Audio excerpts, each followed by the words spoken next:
teruk. Kalaulah katakan saya terlalu mengalami masalah pernafasan ke apa ke memang yang sangat teruk, so mungkin bayi perlu dikuatkan. So saya dengar tu saya terkejut jugalah.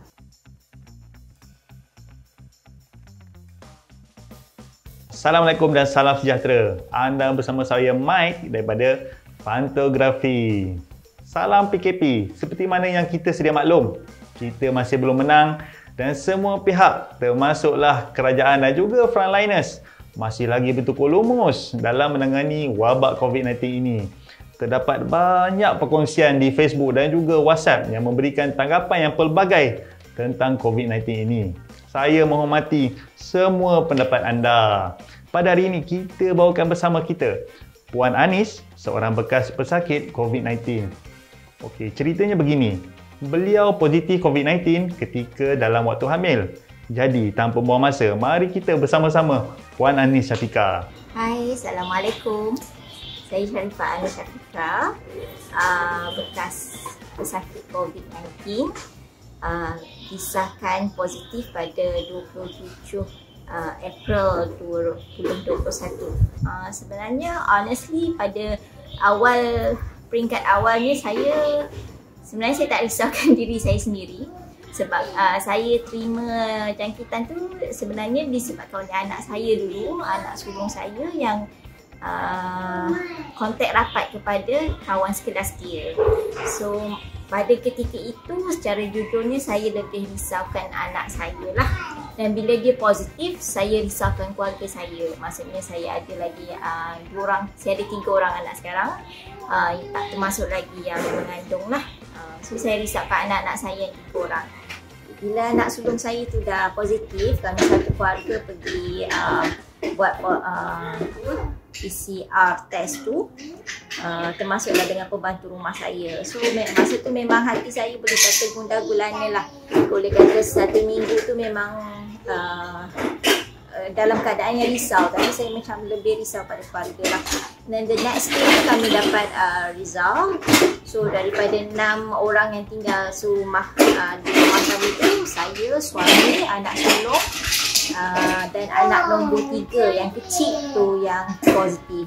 Pembantu rumah saya dan juga anak kedua saya, alhamdulillah masa tu negatif. Jadi senang sikit lah saya buat arrangement. So masa tu saya dah start lega sikit. So kami buat arrangement untuk pisahkan yang mana negatif dan positif.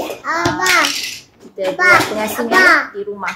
So anak saya yang kedua tu ada orang jaga. Boleh Puan Anis kongsikan sedikit bagaimana pengalaman kuarantin bagi ibu mengandung dan adakah sebarang risiko yang ada kepada mereka?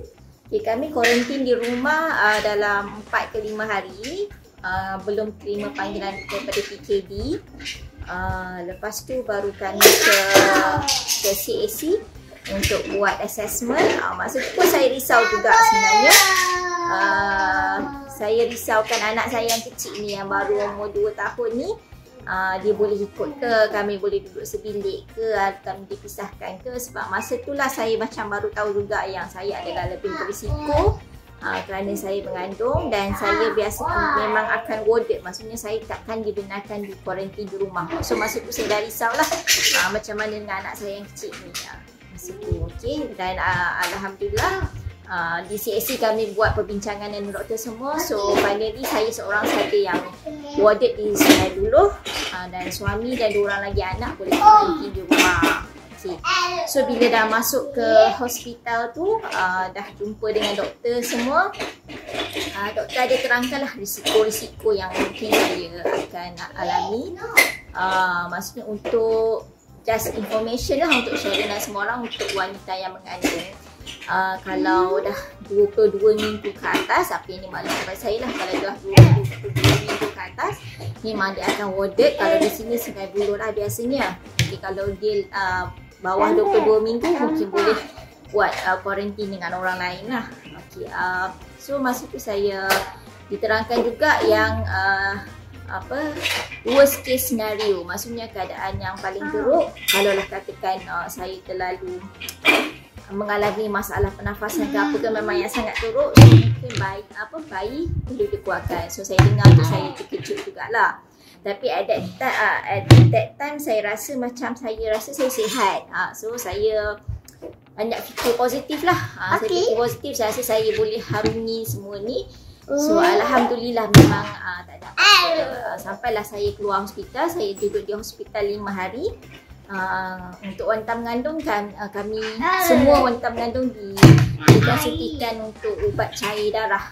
Sebab kalau kita baca statistik, kalau diserang COVID-19 ni ada risiko dalam 16% untuk berlakunya pembekuan darah clot tu disebabkan oleh jangkitan. Dan saya sendiri memang senang berlaku masalah tu sebab saya pernah ada pengalaman DVT. So orang lain pun sama, rupanya ibu-ibu mengandung lain pun semua pun dicucuk dengan ubat. Sebab kalau wanita mengandung, dia memang lebih senang untuk mengalami darah beku berbanding dengan orang yang tidak mengandung. Sebab darah dia lebih pekat. So memang semua kena cucuk lah untuk mengelakkan masalah darah beku. So selain daripada itu, saya rasa tak ada apa. Alhamdulillah saya memang positif di dalam waktu. Kebetulan masa tu bulan puasa. So dah kena warded, tak ada anak semua masa tu. So saya memang fokus kepada Ramadan sajalah. Sebab itulah hikmahnya juga. So alhamdulillah itu. Jika nak dibandingkan dengan pengalaman mengandung sebelum ini, adakah terdapat sebarang perbezaan pada kali ini? Pengalaman kali ini memang berbeza lah sebab COVID-19. Bila lagi nak rasa mengandung pada zaman virus ni kan, memang nak keluar pun kena lebih berhati-hati, nanti nak bersalin pun macam mana kan. Tapi kalau nak compare dengan sebelum ni, untuk case warded, sebenarnya sebelum ni pun saya pernah warded juga, tapi untuk masalah lain lah. So kali ni memang berbeza disebabkan virus COVID-19 dan memang saya kena lebih berhati-hati. Kita faham dengan keadaan sedang mengandung dan juga terpaksa kuarantin, terpisah dengan keluarga yang lain. Adakah terdapat pengalaman perit yang boleh Puan Anis kongsikan bersama kita? Kalau untuk keluarga saya bersyukur alhamdulillah yang teramat sangat sebab kami sebenarnya masa tu tidak menerima simptom yang teruk. Cuma peringkat awal saja suami dan saya ada demam seperti demam urat, sakit tekak dan batuk. Lepas tu kami okey. Maksudnya perjalanan setelah kami dah tahu kami positif, cuma kami tak ada apalah. Cuma yang perit ni adalah kita terpaksa mengasingkan anak-anak yang kecil ni kan. Itulah yang pergi anak perempuan saya yang baru berusia 6 tahun tu. Dia kena duduk dekat bawah. Dia tak boleh nak bergaul dengan abang dan adik maupun kami berdua lah, suami Umi dan abah dia. Dia boleh tengok daripada jauh je, video call je walaupun duduk dalam satu rumah. Lepas tu bila saya dah ke ward pula, anak saya yang paling kecil tu yang 2 tahun tu, dia memang biasanya susah nak tidur atas saya lah. So mungkin dia pun macam rindu kat saya lah. Kalau nak makan pun ayah dia kena video call saya, dia tengok muka saya dulu baru dia nak makan. Kalau tak, dia tak nak makan macam tu kan. So itu agak touching. Yelah, sedih jugalah untuk kita. Biasa budak-budak ni biasa kita tak berpisah dengan dia kan. So itu agak sedih lah. Other than that, saya rasa saya sedih dan perit juga ketika pengalaman saya di CAC itulah, dengan keadaan orang yang ramai.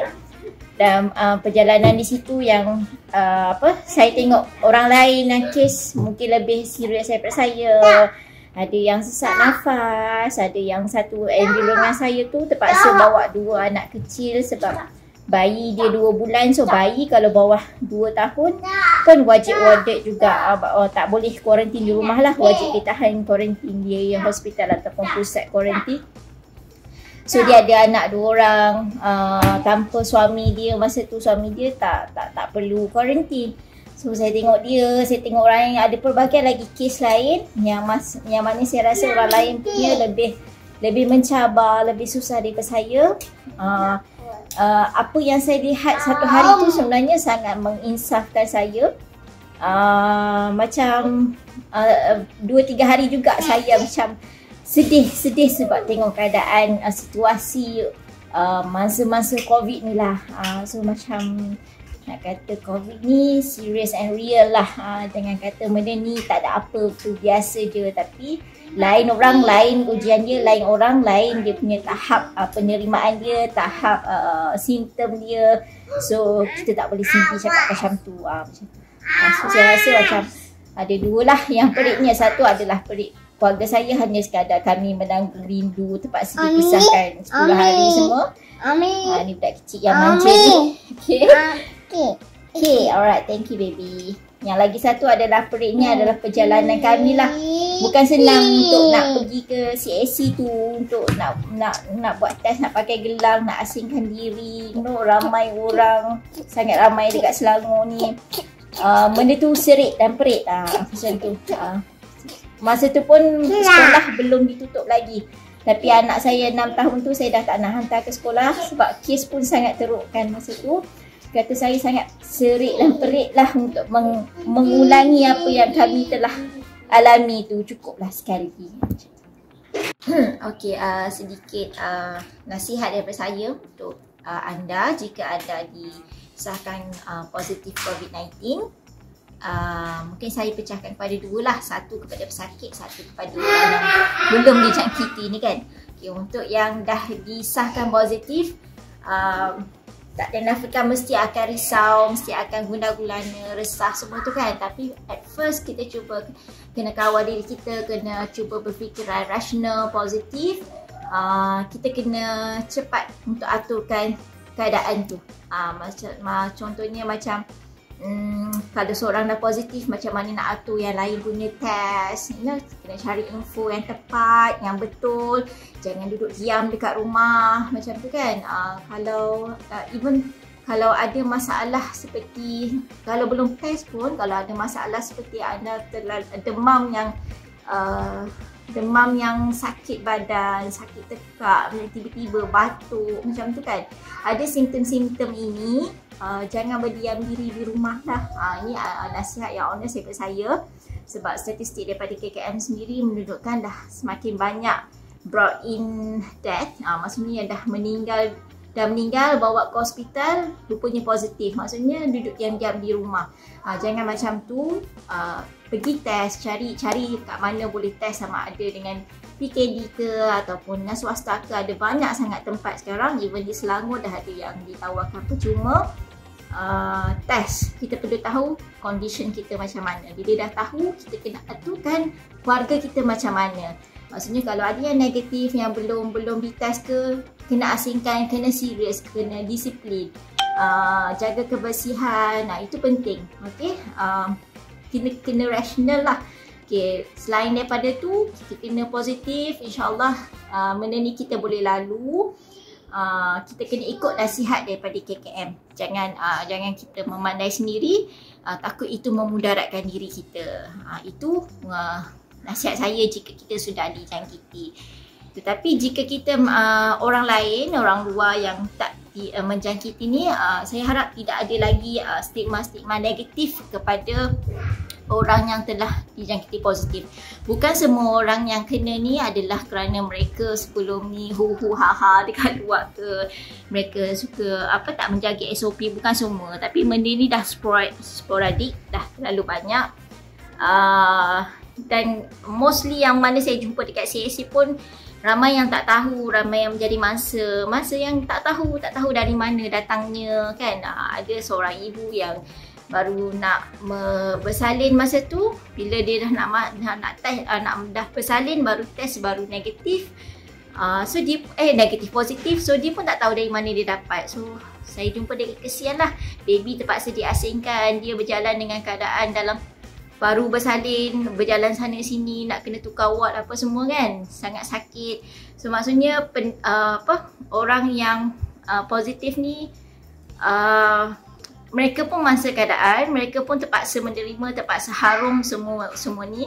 So masyarakat yang sekeliling, kalau keluarga terdekat, jiran terdekat, kalau boleh support lah, bantu yang mana boleh dalam keadaan jaga SOP. Macam untuk keluarga kami pun, kami masa tu kami sangat bersyukur dengan kawan-kawan dan juga jiran-jiran kami yang sangat baik lah masa tu. Masa saya warded semua kan bulan puasa kan, siap ada yang orderkan makanan, hantar makanan, dropkan barang, tanya nak apa keperluan semua. So maksudnya support macam tu dia memberi semangat lah kepada mereka yang sedang dalam kuarantin dan sedang positif COVID-19.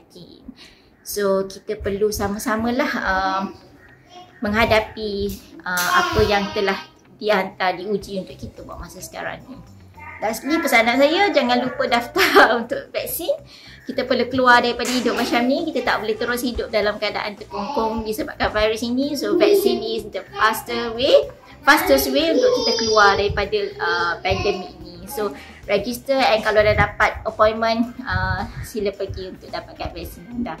Okay, terima kasih. Stay safe everyone. Take care. And insyaAllah semoga pandemik ini cepat berakhir di negara kita dan juga di dunia. Assalamualaikum. Waalaikumsalam. Terima kasih kepada Puan Anis atas perkongsian itu tadi. Jadi bagi mereka yang di luar sana, harap perkongsian ini dapat menjadi inspirasi. Baik, setiap orang mungkin diuji dengan ujian berbeza. Kepada Allah kita berserah.